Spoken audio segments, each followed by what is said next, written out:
We have been. Cleo came and joined here probably 20 days ago. Something of 15 that days sort, ago. yeah.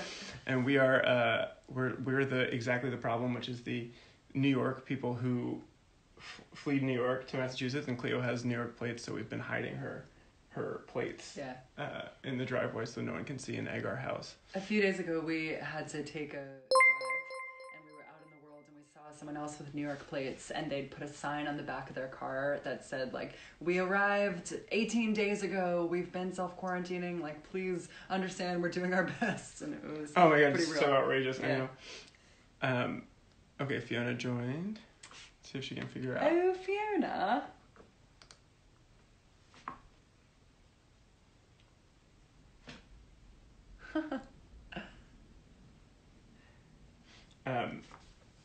Fiona is coming to us from the other side of the country in California, and a pretty different living experience, so we want to hear all about her time in isolation. Yeah, I've mentioned before on this, but we have 8 different people. Here we go. This house, and I'm pretty sure that Fiona's entirely alone. So. Oh, hi, Kat! There she is. This is very nice, because I haven't talked to anybody in a really long time, so it's really great to do it digitally. How is everybody? We're good. It's good. So good to see you, Fia. We just introduced you as entirely alone. I hope that's okay with you. No, it's my whole brand. It's perfectly fine. It's been that way for a very long time. It's just now, I don't know, like imposed alone feels like a whole different thing. I know. Yeah. We were actually just saying before this when Claire and I were like, what should we talk about? I was like, well, probably her day-to-day looks pretty similar, actually. It's like bitter loneliness. So the deal is the way this works is we like have a conversation, but also we're having a conversation with people, and then we answer, and then we just like comment on the way it works. The way it works, Fiona, is that we just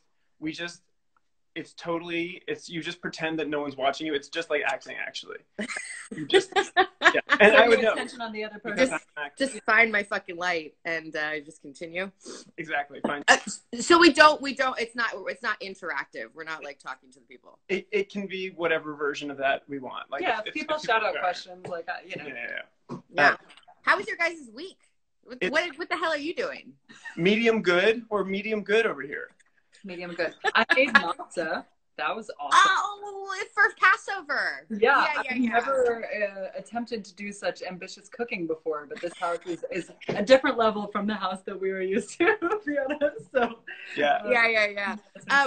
Everybody on my block made matzah, and I got given a bowl of soup outside my door, and don't actually know who gave me the matzah. Mystery soup. Oh Jesus, that's one. I don't think you should eat that. I did fucking fully eat it. Remember that time that chocolate showed up on your porch, but then a raccoon got into them, and it was like, and we ate it anyway. We ate them anyway. Seize candy. You can't let that go to waste. Well, you have like we ate it. You have like a real neighborhood with like people. You have like real neighbors. We live in New York normally, where it's like no one talks to each other. But you actually have there's people who don't want to poison you who like put that on. Yeah, exactly. Well, also, I think one of the most interesting aspects of this, social experiment we're doing is that different neighbors are taking the quarantine more seriously than others, and most of them have kids that usually play together. And so one house has decided with another house down the block that they're going to really, really quarantine so they don't leave ever. So it's left them in a position to not really want to hang out with people who socially distancing to a lesser extent. And everybody psychologically understands it, but it's actually kind of emotionally insidious, especially with the kids. And right. So now we're now, it's not in any way that makes intellectual sense, but like you can feel it kind of permeate and like change the dynamic of the neighborhood. I was like, oh, when all of the quarantine art comes out, it's, that is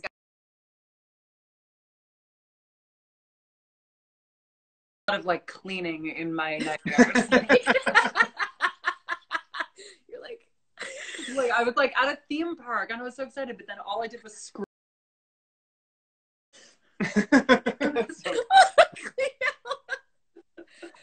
yeah, I dreamt my friend got 8 cats last night. Oh, Jesus. Well, so fun fact about Cleo and our childhood is our parents were like cat hoarders. Oh yeah, lots of cats. like a lot of fucking cats. Yeah, so that to me is like I think a manifestation. What is your cat situation right now? I had a cat and I returned the cat because I have no heart. But they said that the cat is definitely going to be adopted. Like I think the cat got adopted. The other night, Cleo was like just kind of quiet for a little while. I was like, "What's going on?" And she was just like, "I can't believe Fiona gave that cat back." It looked so beautiful. But I mean, the last cat that you had when I was there last year, back when we could travel and had real lives, you had that cat that wasn't even your cat, but you had sort of stolen. I fucking love that cat, man. Yeah. Blam. Yeah. Who was like so clearly on death's doorstep that it was just honestly like I was scared to get near it in case it would die when I was like in the room with it. Yeah. That cat actually it died. Yeah. It did. It lasted a couple months after that. Yeah. But it was a cool cat. I remember your sister came over and saw it. Was like, I feel immediately emotionally connected to this cat. It was a grouchy old man, right? Weird, like. Well, it had an existential feeling to that cat where it was like, okay, this cat will die soon, so we're all contending with our own mortality. Exactly. Yeah, exactly. and he was like fighting death a little bit, you know. He wasn't like there was a lot of big themes there, you know. Yeah. It wasn't that easy for him, you know. It was a struggle being Blam. Right. So we talked. We all talked on an actual FaceTime with no audience, whatever, like a week ago, and you started talking about how you were in a show about a global pandemic, and then we stopped you. We never got to hear about it. Wait. So we want to hear about it now. What was your? What was the show? Yes. And everybody who's watching, though, you guys might actually care about this. And I picked my mug. So I'm in The Stand, which is coming out in 2020. And I have to tell you, I did like a talk to the camera Instagram story right after I had finished shooting some aspect of it. Because I was so excited about the quality of the show. Like, it's Whoopi Goldberg is playing. If you guys know this story is wonderful. It's Stephen King's, I think his most famous work. It was written in the 70s, and it's, I think, the most famous pandemic fiction that exists. Uh-oh. We lost her. Sorry, I didn't, there we go. Anyway, it's just made so well. I watched the dailies and they're so good. So Whoopi Goldberg is Mother Abigail, and the devil is Alexander Skarsgård, and it's got like Nat Wolff and just millions of movie stars. And I saw, and the amount of money and like quality they put. It's Jeff Boone is the series runner, and then it was taken over by the two guys who did Justified, and they were so good. I can't remember their name because I'm horrible. But anyway, I play obviously one of the devil's sidekicks, Ratman. You were covered in blood, right? Like you have to be. What? You have to be covered in blood. No, I'm just disgusting. I mean, I'm like the covered in blood role got me that role, but no, I'm dressed. At one point, my costume is made out of what, rope and human hair. Oh, God. And it cost $30,000. My costume. Did you at least meet the person whose hair it was, or was it a corpse? I hope it was. You know what it was? Is it was like a lady who has like less money and she's in Bangladesh. Oh, okay. That's what it was. Right. But anyway, my point being is like we wrapped, I think I think they wrapped in like the beginning of March. I wrapped in probably February 20th or something, and then came home and watched like scene for scene the book and show unfold in real life. And I was like texting people. I was like, what the fuck?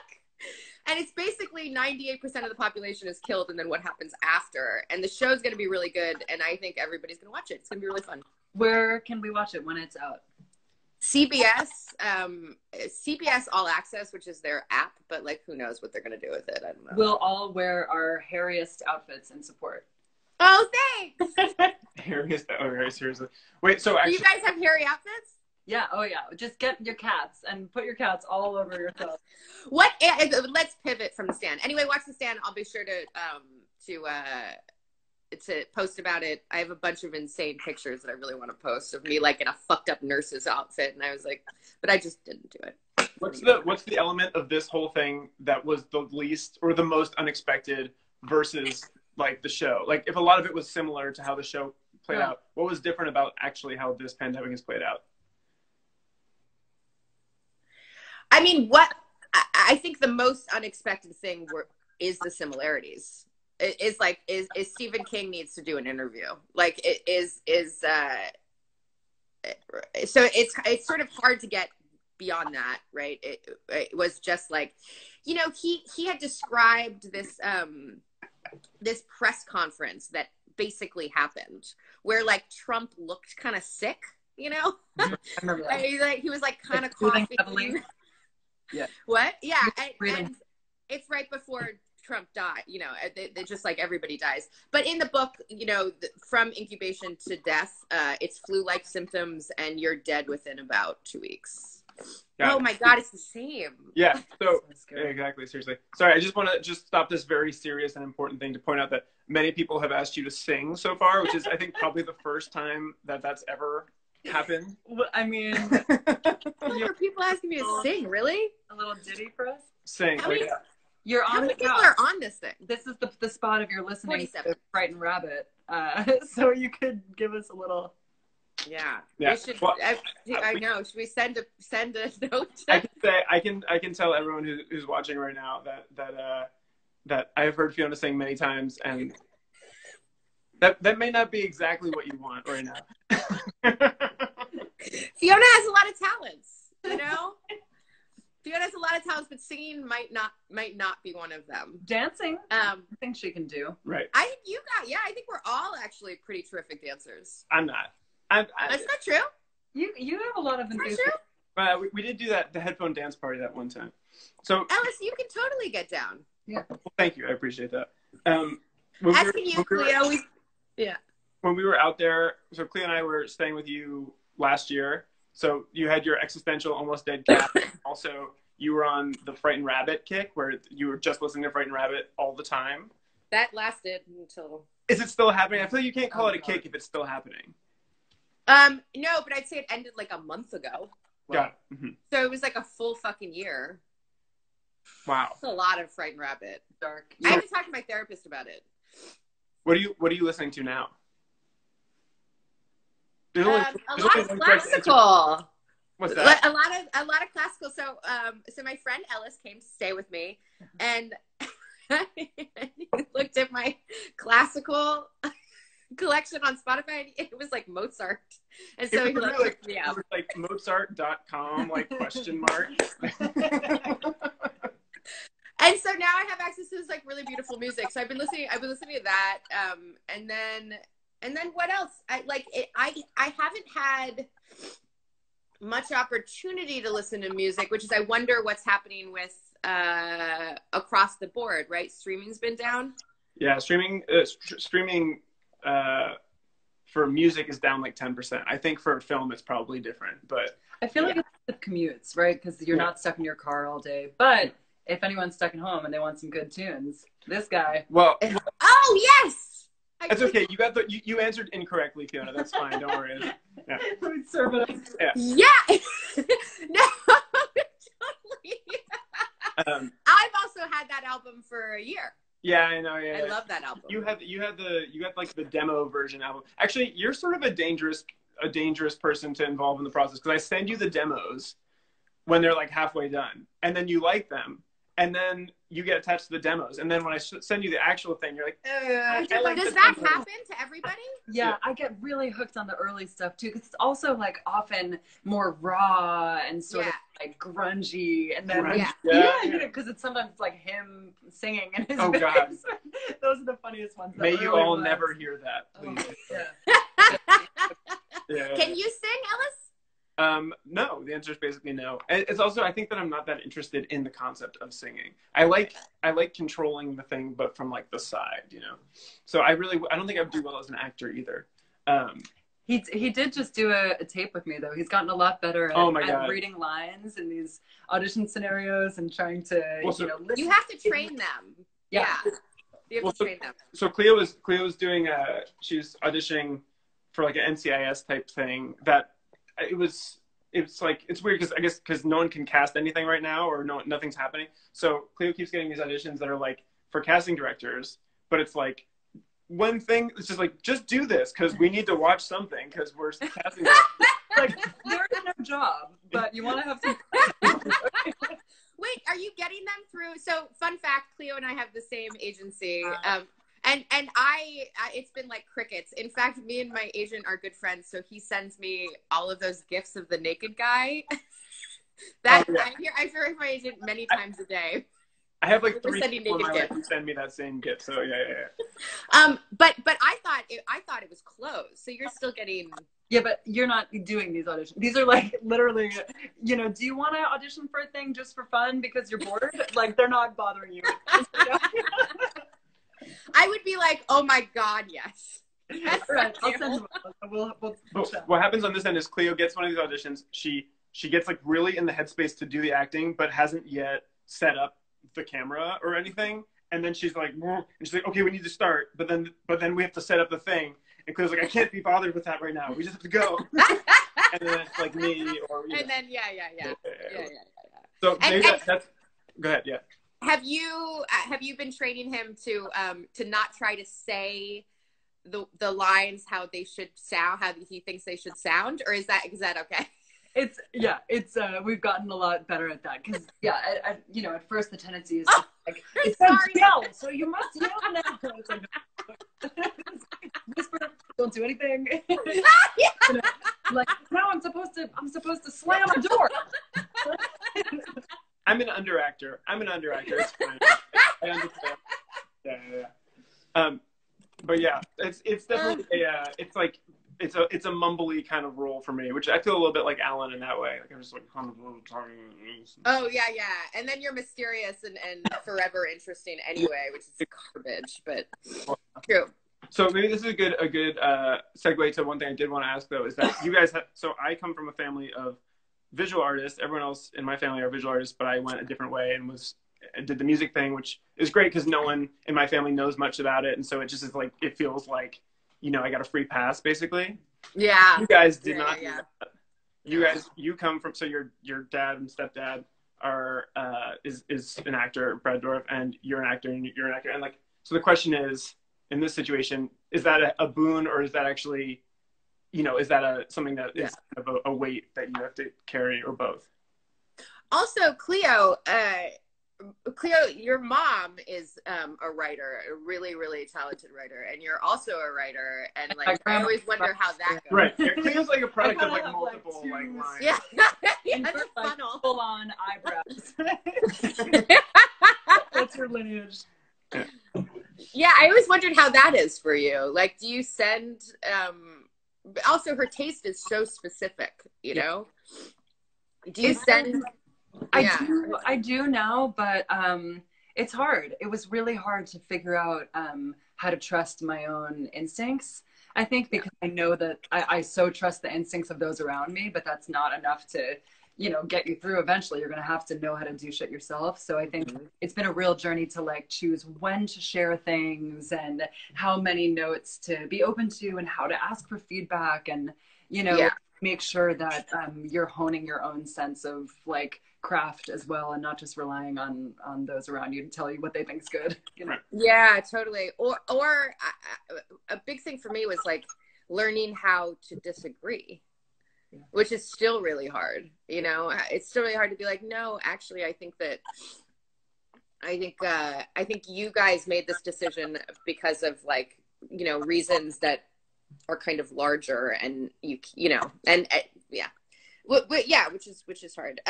My, you know, my relationship with that is like pretty complicated. It's only been my father has only been incredibly supportive, and we've also like we've done auditions together for years, much less so in the last few years since I've been working a lot. But he's a kind of a different kind of actor than me, and Well, I imagine yeah, also just that. I imagine also just that even if you were exactly the same kind of actor, it's like it's just strange to be, you know, having in any situation, like to be having the person that is, you know, that is like a, you know, your parent is also like this sort of, you know, artistic peer or collaborator. Like I remember from writing college application essays. It's like that's a very difficult dynamic to like to feel, right? But imagine that in addition to the built-in weirdness of the dynamic, sometimes you're reading an audition together and like they're your love interest. Oh, like that's a, like you've done. Oh yeah. You guys have had to do. Yeah, it's like I have like a distinct memory of that I was going to bring up earlier, but I don't. The story doesn't really have an end. Like it has a beginning and middle. But I, you know, I remember there was this like I auditioned for a lot of like dark characters, and it was this prostitute or whatever, and we had to put me on tape, and it was when my dad was living in LA, and I just had to like come on, you know, you had to like come on to the person, and I just couldn't do it. I was just like, I just, and both of us are professionals, but we like looked at each other and we were like, yeah, we're just not gonna, we're just gonna ignore that part. We're just gonna leave this one. I'm not gonna do it. I don't know. So what I was saying with my dad being an actor, it's also he has a lot of opinions, and he can talk about work in kind of a lofty, beautiful, artistic way, as you know, Cleo, and I think like that's just wonderful and feels like food for the souls. It's like nourishing, because oftentimes when you're out like in the Hollywood kind of industry of it, you forget what's great about it. Right. And I often have called him before big scary scenes, and he's really helped me. And then the flip side of it is, you know, I'm very much, I look a lot like him, and I'm the lead of a franchise that he, you know, is the like main figure of. So I've been answering which is the like, Chucky franchise, right? which is the Child's Play franchise. Yeah. Oh, they know. We've gotten a few Chucky related comments, I think. Of course. So I've often, you know, been in front of like thousands of people and been asked like, did you audition, and what's your relationship to that? And the truth is like nepotism is real. I mean, it's real in every single industry. You know, I have the access and the opportunities that I have partly because of where I was born, as does everybody, but like very clearly in my case. And I just have to, and I did audition. It was a great audition. I remember watching that. And you were so nervous. Yeah. Yeah. Oh God, I was super nervous to do it. And very much being Brad Dourif's daughter fucking fully plays a part in it. And I just have to, I just have to do the best that I can and hope that, Yeah. I hope that what I do is worthwhile and deserves it. My favorite Brad story involving the Chucky thing is that you guys were in that house in your place in around Halloween, like a couple years ago, right? Oh. And this is like your neighborhood is like a real neighborhood where everyone comes. Yeah. Trick-or-treating. It's like one person every minute is trick-or-treating. And Cleo was saying that like at one point some people came up dressed as Chucky, and Brad just came out and did the voice, and they just like lost their shit. Oh, did you? That was an amazing moment. I think you were out of town, but I was gone. yeah, it was so Like, can good. you imagine? We had two little kids. We had a Chucky and a Tiffany, and they showed up. And your dad was like, I don't want to. And then we were like, all right, come on, you got to do it. And he came out and he totally made their night with that laugh. Oh my God. It's so good. So he would only do it on my birthday is the day before Halloween, and he would only do it on my birthday. Because he just like can't. He'll spend the next fucking however many decades of his life just doing the Chucky laugh for people. You know what I mean? He's just like, I'm not going to go there. By the way, he's a hermit. Have you heard from them? They could be dead. I have no idea. I spoke to them recently. They're fine, but I don't know if his life has changed that much. Because he's been just really intense about this computer game, and I think it's like 12 hours a day. Like he is doing this game. He named his computer game donkey after you, I think. The donkey? Oh, yeah, in the game. Yeah. So he has you nearby, close to his heart. Thanks, Daddy. He also gave me, I'm old and I call him Daddy, which is maybe I shouldn't. He gave me a very good piece of advice for quarantine, which was I called Cleo when she was up there, and I was like, I just am having a hard time. Like, I was having a hard time I wasn't getting work done. I had literally driven. I got in the car and drove to my old high school, and then I was like, oh, I must be having like a real mental breakdown. Like if I drove to my old high school, like some shit's going on, and. So I was just sitting in the parking lot of Somerset High School, and I called Cleo and was like, ah, and Cleo was like, hold on, Brad wants to talk to you, and Brad got on the phone and he's like, you need some hobbies. That's master of hobbies. Master of hobbies, yeah. He would he got into like computer programming, or he would like spend 3 months building a kitchen witch, and then at the end of it, you just had a kitchen witch. Yeah. Like, yeah. Pretty sweet. No. Well, I remember the first time I came to visit you when we started dating. Oh yeah. We were like, okay, wait. Oh yeah. We were like, okay, wait, we'll go stay out in the what's it, like the outback house? The hut. The hut. And it was, we get out there into the hut, and it's like full of, first of all, there's like a weird like wax cast of Brad that like you had like defaced at some point when you were like 12. She had attacked it. And then I did. I attacked it. Literally I still think about that. I can't believe I did that. Go ahead.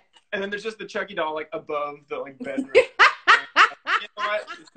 This is intense. Oh yeah. Plus, you know, the decor in general is rather spooky because of the tastes of the family. So there's a lot of like vintage dolls and like hair. It's true. How those two found each other is really kind of exceptional, you know? Because I feel like your mom also has this like, it's like a thriller kind of like art house horror movie vibe, right?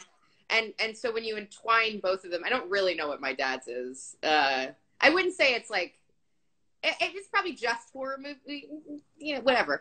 But when you entwine both of them, it's just so spooky.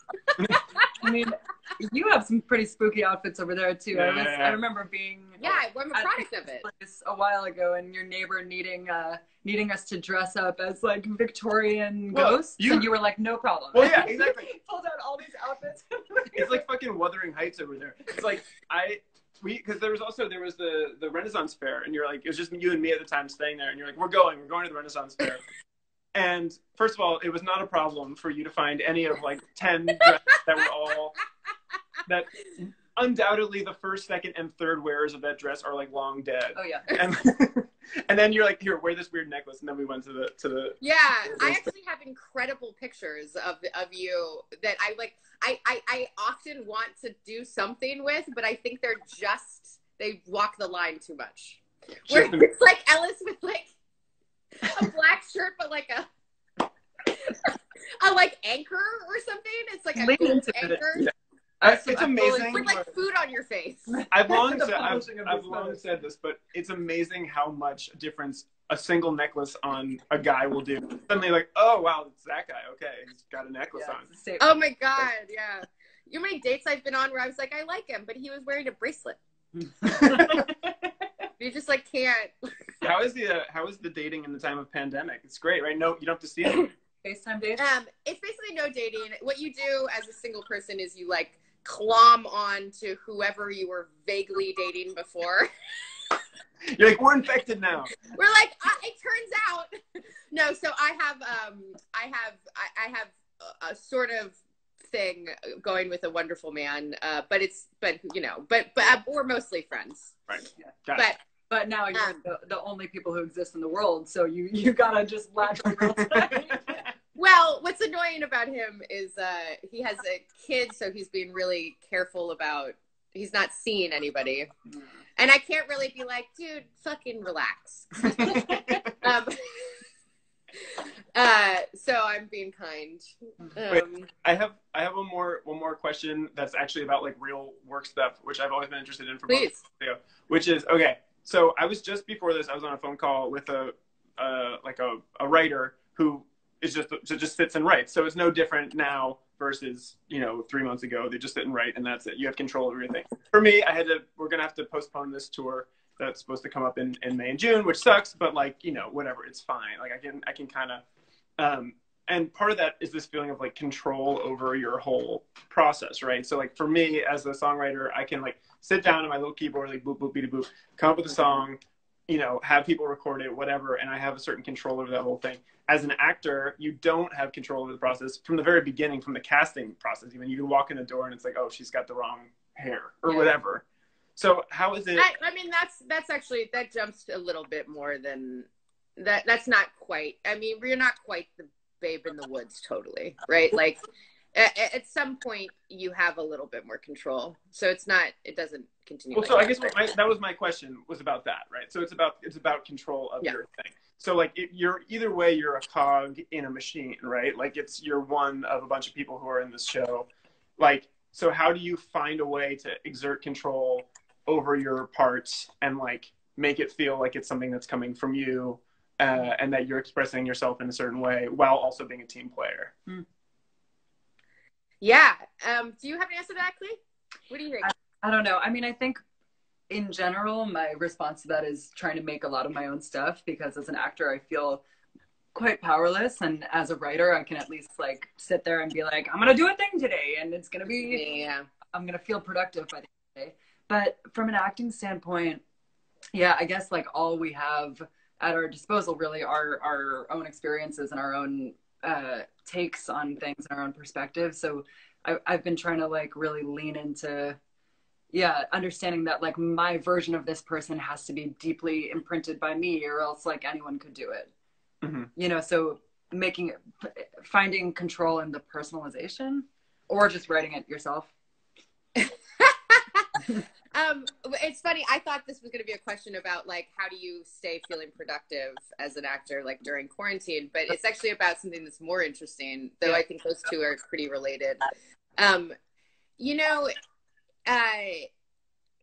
think the exercise in letting go is a kind of big one, and it can be like universal actually, because I think that, not to get too big picture about it, but most of what you do, actually, you're a cog in the wheel of it anyway. And it's really highlight. And this is stuff I think a lot about because my life is, under these conditions. And I work really hard at preparing something. So before I even go in and audition, there's a shit ton of back work that's been done. So there's like somebody's life and motivations that at that point I understand, and that is true work. And oftentimes it's not fun, I mean, oftentimes it's satisfying, but and at that point you've created something and you're bringing it in. And it's as fucking valid as the next person's, and it's what makes you less nervous also. And at that point, it's like, are you what fits it or not? But there's a power switch that happens with that mentality that's pretty real. And everybody, I think from my experience with it, everybody clocks it, sort of. So I don't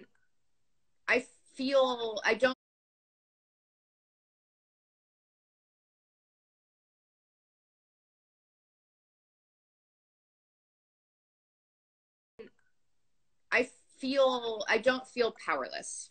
Mm-hmm. Really. And then the final product, like if you think the director is going in there and being like, this is mine, I'm putting it out there, like that's not happening either. That's not happening with the writers. That's not happening with anybody. Everybody's coming together and like, and saying yes or no, and then putting something out there. But you like, I have much as a scene that I'm in, I created that as much as every other main player in it, you know? And I there's something kind of like big picture and true about that, I think. Yeah. And then when you talk about, and then the hardest thing about being an actor is like times like this, because I've been working pretty solidly for like 6 years.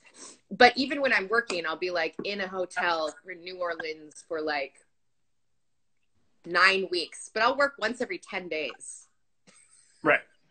Yeah, so yeah, it's like the worst tour ever. It's like a tour with all the shows canceled, basically, which is sounds sort of horrible, actually. Yeah. So yeah, I am constantly looking for some kind of outlet that's not quite acting, but that is involved in it. And I to be honest, haven't found a thing that's like been totally satisfying, or has like, you know, I like write something every day. I also live like a retired lady. Like I take online classes, and like I have a philosophy paper due on existentialism. I love it. Do you do that too? A lot of, so does Cleo. Yeah. I've been doing a lot of like guitar lessons and like dance classes at 1 p.m. on Instagram. Yeah, exactly. There was a moment the other night. We were all like finished. We were all having dinner, and Cleo just got up and left. And it felt like someone said, I forget, that it felt like her like Sims character had just been taken over, and she like went into this other room, and we were all just like sitting at the dinner table, and we just saw Cleo like doing like insane dance moves silently in this room. And we were just like, oh yeah, okay, the video game has like a glitch, like some shit's going on with Cleo, like yeah. I saw that on Instagram. What was that? It was like you like I do that every day, Fiona. I'm doing so I feel the need to dance. I'm so cooped up, and it's the best expression, you know? So I've been doing like Ryan Heffington live Instagram classes. He's from the Sweatshop in LA. He's an amazing choreographer. Mm-hmm. Awesome. You have a big outside space, right? Yeah, but we're keeping it quiet because we don't want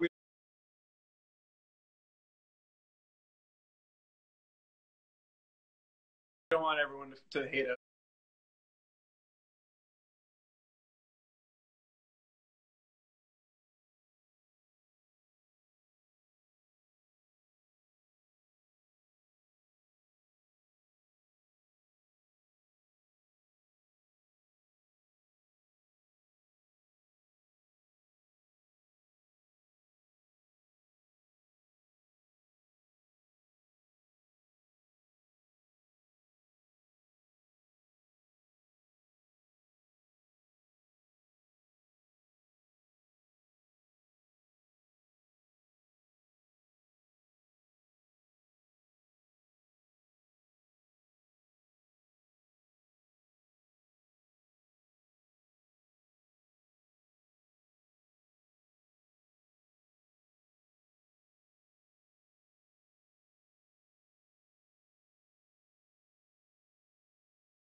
we don't want everyone to hate us, so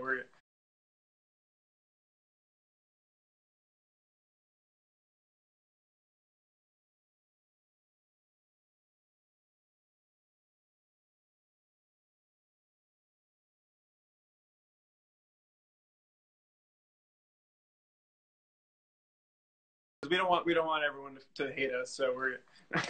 Oh. I was on the phone with this person just like I don't know, like half an hour ago, and we were supposed to do a FaceTime, but we did a phone call, and she was like, I hate these people who have yards, and I was like, oh yeah, I do too. Yeah, I've been doing. I live in an apartment fourplex, a really old 100-year-old fourplex, and I've been doing CrossFit Zoom classes in front on the porch. That sounds very you. Yeah, that's good. Yeah. Entertainment. With, like all of the people. Yeah. Yeah. But I'm like, I can't be inside for everything. I'll kill myself. Yeah. I won't really kill myself. Right. Good.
Really kill myself. Right. Good. Thank you for clarifying. Well, thank you. We should probably wrap it up. Hey, thanks everybody. Let me see what everybody said. Blam! Oh my God. Hi, Dave. Just watch her. Yeah. If anyone ever wondered what it looked like to be inside Fiona's phone, this is it right now. Someone asked about Life on Air. Oh yeah, you should watch. Oh this. yeah, if you haven't seen it? It's on our. We did an Instagram thing Fiona and I made last year. We don't have plans to bring it back at the moment, but who knows? Haley could live. Yeah, who knows? Or maybe like a different themed of it. Yeah, this is a good time to make that kind of content or to watch it if you have not. How would one watch Life on Air? You can go to at Life on Air, but the O is 0. There you go. The O is a 0. Yeah, exactly. Wow, so funny. What else? Anyway. Your face is so red. I know. You know what? You guys are a little sick, but I think it's very light COVID. Don't worry.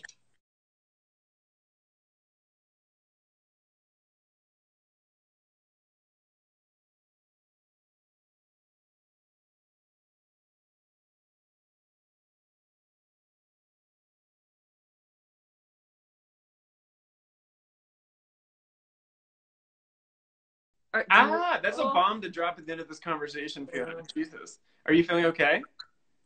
Mm-hmm. Yeah. Okay. Okay. I think I think I might just be like an evil carrier, which goes with my brand wonderfully.